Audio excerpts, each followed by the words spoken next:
So I created a presentation on the history of theater.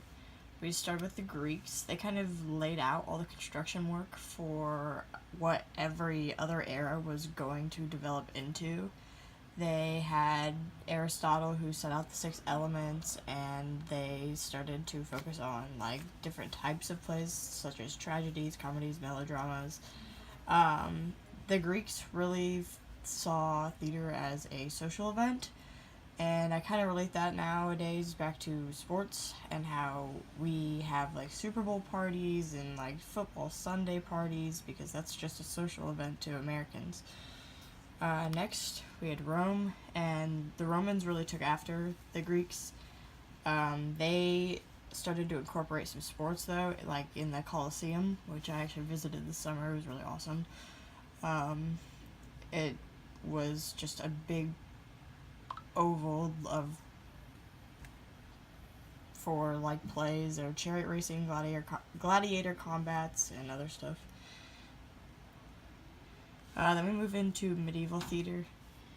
That's when you start to get like this movable theater thought. So like the Colosseum was very permanent. There was no moving and it was so large. But with these theaters, you had trade guilds and pageant wagons, and you were able to just pack up all the stage pieces and move them to wherever they were going to perform. Next, you have the Italian Renaissance. That was kind of the development of the proscenium, which is an ideal frame through which to view the perspective. Maybe some other facts. It was kind of just an advancement in arts, literature, and philosophy. When we moved on to the English Renaissance, you have Shakespeare, which had a huge impact on just theater today and just everything in general. Some significant plays would be Romeo and Juliet, Hamlet, Macbeth. Other facts, theaters became indoors and the opportunity to control audiences increased because of enclosing the space that there were performances in. Next, the English Restoration drama. That's when they started to introduce women into plays. It was no longer just a man's world. This is after the monarchy. Next, you had French neoclassicism. You had really dramatic acting in this phase. It was really, they were going for a grand design, grand acting, very exaggerated. I've written, there was a desire by spectators to be seen by other spectators. So they also had spectators up on the stage while the actors were performing, which was kind of strange. And now we move into melodrama. Melodrama is a movement that developed parallel to Romanticism but outlived it to be the most popular form of theater in America and Europe during the 19th century. Plays were extremely exotic, supernatural, and romantic.